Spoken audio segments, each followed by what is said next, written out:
Hello दोस्तों। आज 23 मार्च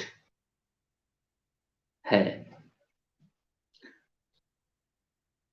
ये एक बड़ा ही स्पेशल दिन है हमारे लिए।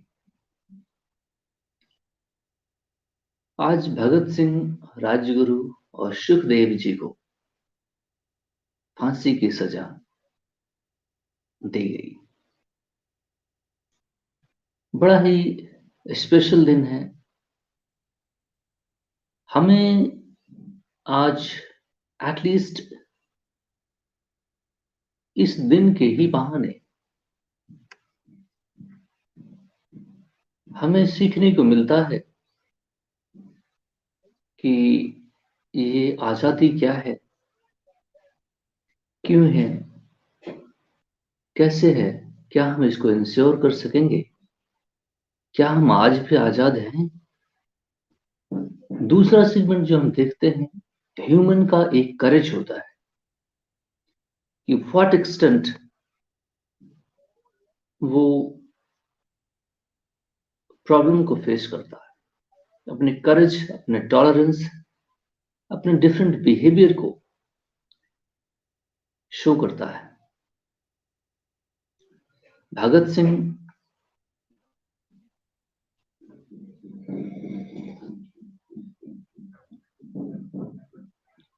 कोई आसान आदमी नहीं थे वो जरूर, बहुत कम एज के, 20, 22, 23 साल के थे। एज बहुत ज्यादा नहीं थी। 21, 22 साल में इतना मेच्योर आदमी हो गया था कि वो आर्गुमेंट जो रखते थे, जो स्टेटमेंट रखते थे उस जमाने में, वो मुश्किल हो जाता था डिफेंड करना महात्मा गांधी जैसे लोगों के लिए।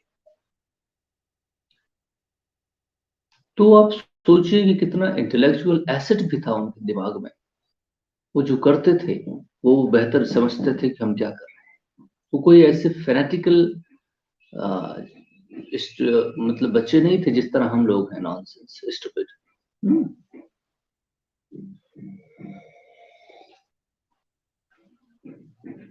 काफी किताबें पढ़ते थे। और सबसे इंपॉर्टेंट चीज है कि उनके दिमाग में एक विजन था इस देश को लेकर के। मैं सारे सेगमेंट को अगर ओपन अप करूं और आपको दिखाऊं कि भगत सिंह कौन है और क्या है, तो आप समझेंगे कि एक इंटेलेक्चुअल, देशभक्त और जो ह्यूमन इंस्टिंक्ट में ऑलरेडी होता है कि freedom, freedom of conscience, thought and expression, ये सारी चीजें उनमें दिखाई देती हैं।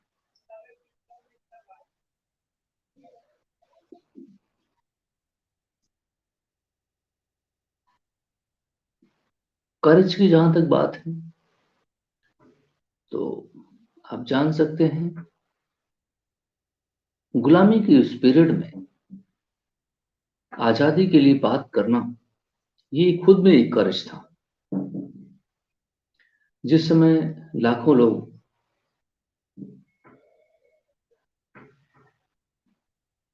अंग्रेजों के सामने सर झुकाया करते थे, उनको नमस्कार करते थे, उनकी मानते थे, उनके खिलाफ जाने की किसी में क्षमता नहीं थी, बिकॉज ऑफ द फियर। जो टॉर्चर वो करते थे लोगों को, वो इनटॉलरेबल था मैनी लोगों के लिए।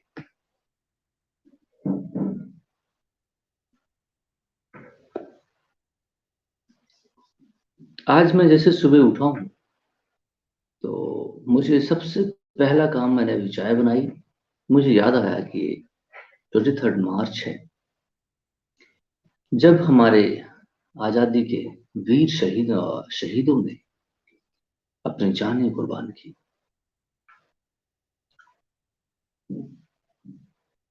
और केवल इसमें भगत सिंह जैसे लोग ही नहीं, पूरा एक क्लस्टर था यंग पीपल का, जिसमें हम सोशलिस्ट रिपब्लिकन एसोसिएशन, नहीं, हिंदुस्तान सोशलिस्ट रिपब्लिकन एसोसिएशन जैसे ऑर्गेनाइजेशंस थे, जिन्होंने ये cluster of young people with same motives, है ना, to approve the British rule. वो क्या ये वो नहीं जानते होंगे कि आजादी का दिन हम सब में जितने भी लोग हैं, राम प्रसाद बिस्मिल से लेकर के बाकी सारे, हम 100 लोगों का नाम भी ले सकते हैं इसमें, उस ग्रुप के मेंबर्स के। चंद्रशेखर आजाद जी भी उस ग्रुप के मेंबर रहा करते थे। लेकिन ब्रिटिश एक पावर थी, एक स्टेट मिशनरी थी,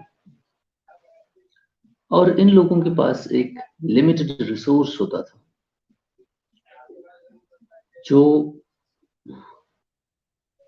ये कहीं से इकट्ठा करते और फिर अपने मोटिव्स के लिए वो फाइट करते।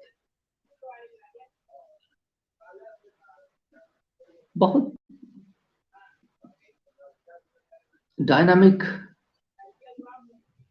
मूवमेंट था ये, बहुत शॉर्ट पीरियड के लिए एक्टिव होता, फिर वो डीएक्टिव कर दिया जाता because of the crackdown by the British forces.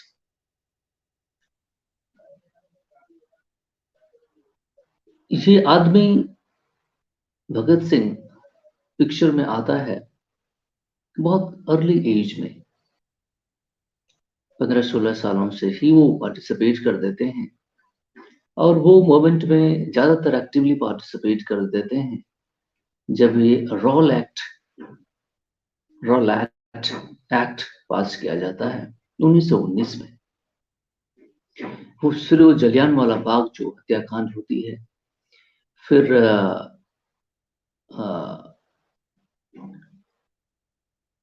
Lala Lajpat Rai ji को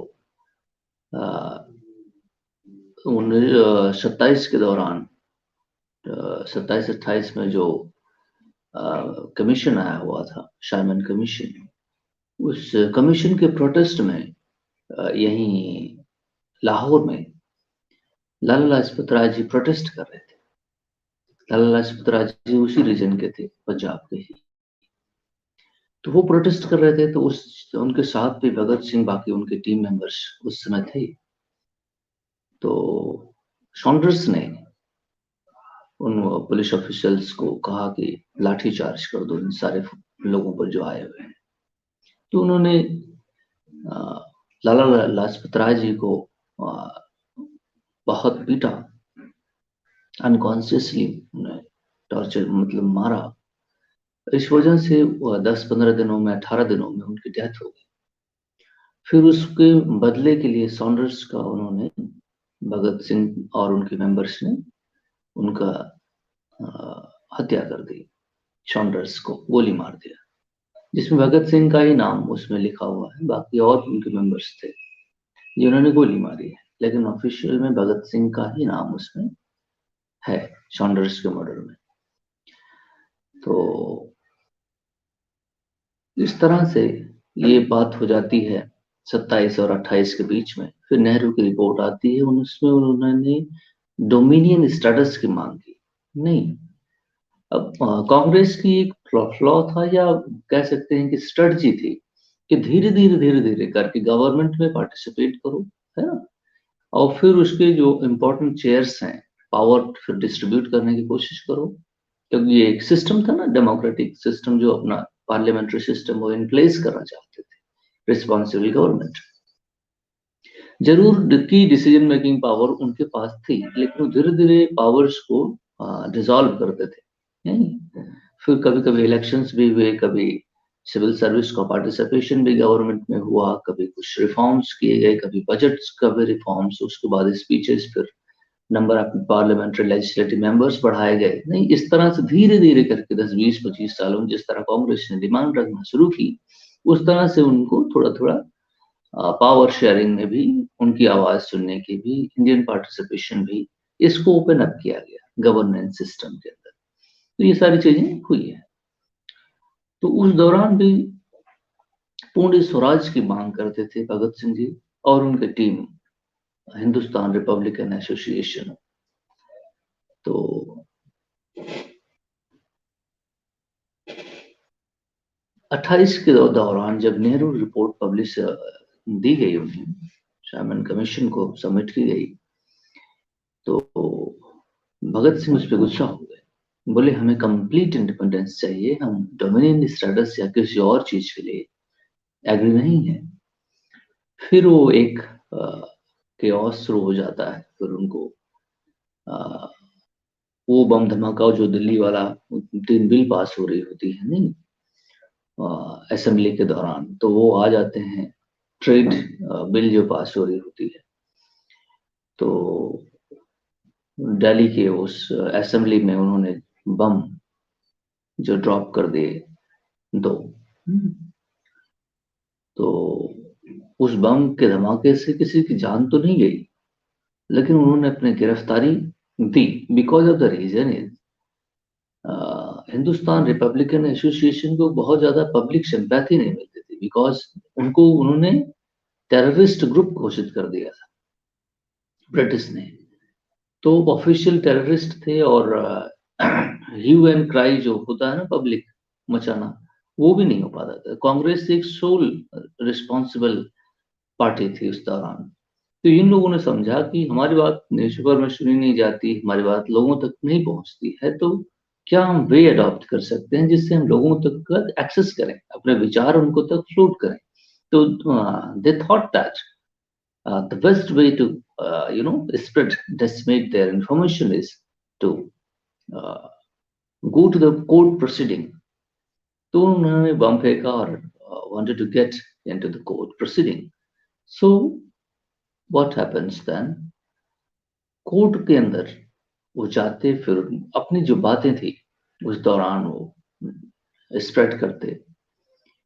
इससे फिर हिंदुस्तान रिपब्लिकन एसोसिएशन और उनके team members, particularly Bhagat Singh को एक रिकॉग्निशन मिला कि यस, ये लोग हैं, इनके विचार टेररिस्ट नहीं है, नहीं, और इनके विचार जो हैं वो पॉलिटिकल है, वो फ्रीडम चाहते हैं या उनके पॉलिटिकल डिमांड्स है, किसी लूटपाट या किसी और चीज के लिए नहीं है।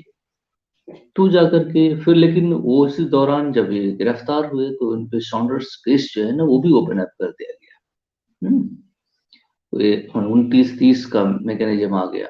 नहीं, तो फिर 1931 में उन्हें फांसी हुई। इसी दिन, आज 23 मार्च 1931 को ही उन्हें अंग्रेजों ने सीक्रेटली उन्हें हैंग कर दिया, और एक जो लौ थी वो धीरे धीरे बुझ गई। ये एक बहुत बड़ा दिन है। भगत सिंह जी से हम बहुत कुछ सीख सकते हैं, और जब कभी भी इस देश पर प्रॉब्लम्स आएंगी तो हमेशा भगत सिंह इस देश के फाउंडेशंस में एक ब्रिक है। 10-5 साल किसी सिस्टम में पार्टिसिपेट कर देने से बहुत बड़ा ट्रांसफॉर्मेशन नहीं आ जाता। भगत सिंह ने कोई बहुत बड़ा काम नहीं कर दिया था, 10-5 साल ही पार्टिसिपेशन था, 2-4 लोगों को मार दिया नहीं, लेकिन जो मैक्सिमम सैक्रिफाई कर सकने की क्षमता है ना, ये आप समझें कि जो मैक्सिमम इस देश के लिए हम मैक्सिमम सैक्रिफाई कर सकते हैं। नहीं, हमारा कंट्रीब्यूशन में भी लिटिल बिट हो, या किसी का भी कंट्रीब्यूशन इस देश में इतने बड़े समुंदर के बीच में कोई भी एक इंडिविजुअल एक छोटा सा बूंद होता है, इससे ज्यादा वो कुछ नहीं होता। तो एक बूंद का जो जिम्मेदारी है वो पूरे समुद्र की जिम्मेदारी नहीं ले सकता वो, है ना। तो कोई भी आदमी कितना भी कंट्रीब्यूशन करे, वो एक छोटा सा कंट्रीब्यूशन होता है। डॉक्टर एपीजे अब्दुल कलाम ने जो साइंटिफिक कंट्रीब्यूशन, जो टेक्निकल कंट्रीब्यूशन, जो एज ए प्रेसिडेंट कंट्रीब्यूशन किया है, बहुत छोटा सा है, नहीं, लेकिन हमें उनकी वैल्यू जो है ना, वो जो मैसेज प्रोपगेशन है, वो एक बहुत बड़ा है। सैक्रिफाइस, सुप्रीम सैक्रिफाइस करना, इससे एक बड़ा मैसेज जाता है, मैसेज बहुत बड़ा है। हमारे देश को इंडिपेंडेंस करने के लिए जब कभी भी प्रॉब्लम आएगी, तो भगत सिंह जी की जो स्पिरिट है, जो नेशन से प्यार है, वो हमेशा से सामने आएगा। और उनके टीम मेंबर्स जितने भी रहे हैं, सारे यंग, जब भी देश को प्रॉब्लम आएगी तो यंग पॉपुलेशन जो है, यही उसको उभारने की कोशिश करेंगे। हाँ, ये यंग होने की वजह से ये जरूर थोड़ा सा एनर्जेटिक और तुरंत मारा मारी में उतर आते हैं। ये भी एक फ्लॉ होता है, जो अंडरस्टैंडिंग करके चीजों को करने की वाली बात होती है, नहीं, लेकिन तुरंत ये बहुत इंस्टेंटली मारा मारी में उतर आते हैं। ये भी यूथ की एक कैरेक्टरिस्टिक होती है, क्योंकि यंग होते हैं, वो होते ही ऐसे हैं। तो ये सारी बातें थी भगत सिंह जी के बारे में और उनके कंट्रीब्यूशन के बारे में। उन्होंने हमेशा से देश के यूनाइटेड रखने की बात की। वो जो एक कंप्लीट, मैं उनको देशभक्त के तौर पर देखता हूँ, वाकई नेशनलिस्ट थे वो। देश से प्यार करना, देश की यूनिटी, और यहां तक आप देखेंगे ना, जो सोशलिज्म वर्ड है, उन्होंने क्वाइन किया तो जरूर गया था उनके द्वारा, आजाद जी के द्वारा, चंद्रशेखर आजाद जी के द्वारा, लेकिन डिफेंड उन्होंने ही किया। क्योंकि वो स्टालिन लेनिन वगैरह जो मूवमेंट रशिया में चली थी 1912 और 15 के बीच, 17 के बीच में, फिर वो सारी इंफॉर्मेशन सोशलिज्म को उन्होंने डिफेंड किया। फिर उन्होंने बताया कि सोशलिज्म क्या है, जिस तरह पंडित नेहरू और इनका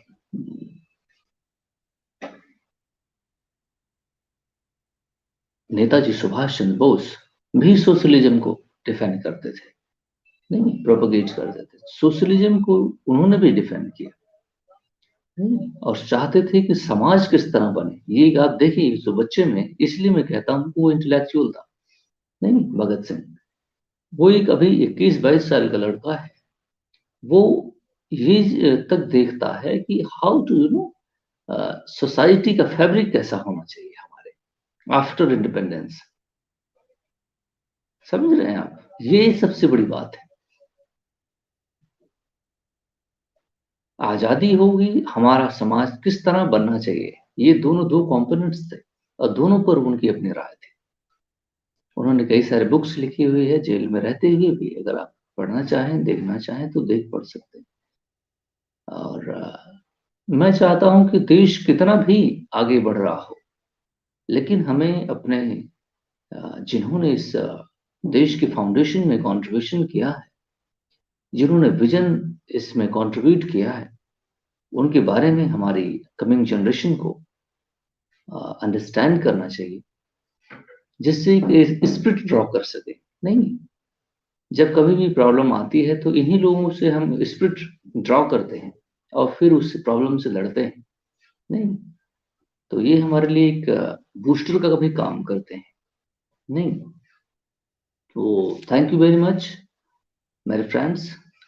बहुत कुछ कहना है मुझे इनके बारे में, लेकिन